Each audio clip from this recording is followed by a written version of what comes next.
medical consensus at this moment is that the novel coronavirus is more transmissible but appears less deadly than SARS. Evidence suggests that the rate of human-to-human transmission of this virus appears to be higher than that of SARS. For now, the evidence also suggests that transmission is mostly via droplets. What this means is that the virus is carried within droplets emitted from an infected person over a short distance, such as when a person coughs or sneezes. If these droplets come into contact with the eyes, nose, or mouth of an individual, directly or indirectly through hands that have come into contact with these droplets, the individual may become infected. To clarify, there is no evidence currently to suggest that the virus is airborne. There are other viruses, such as the chickenpox, which can easily be transported via air currents and do not require droplets to contact the eyes or nose. The novel coronavirus is not in this category of viruses. The novel coronavirus could also transmit through surface contact. Let me explain. When a person sneezes or coughs, the droplets fall onto the surfaces of tables and chairs, and the virus may remain alive for up to a few days. When someone else touches the surfaces of these tables and chairs, the virus can be transferred to his hands, and if he then rubs his eyes or nose without washing his hands, he may become infected. So we should wash our hands.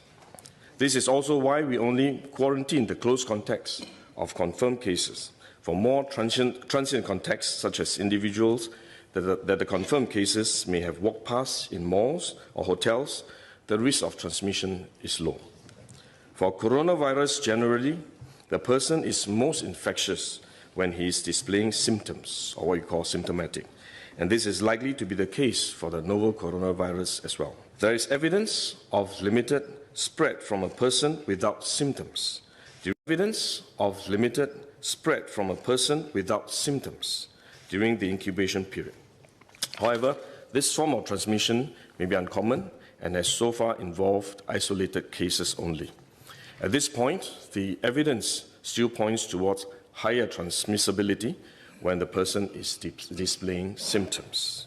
As such, medical professionals, both overseas and in Singapore, have advised that the most effective way that we can protect ourselves is to practice good personal hygiene.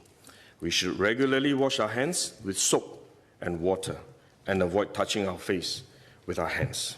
These may sound simple, but actually they're very difficult to do because all of us touch our face all the time. Even at a meeting when we have on this ministry task force, while I was speaking, I was touching my face until Minister Lawrence Wong nudged me with his elbow and said, "Stop touching your face."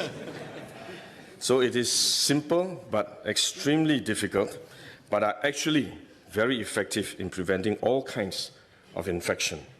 Potential infection from asymptomatic persons, in fact, is less likely to be from coughing or sneezing directly because they don't have symptoms. They are not sneezing or coughing, but more likely by touching contaminated surfaces, for which masks offer no protection.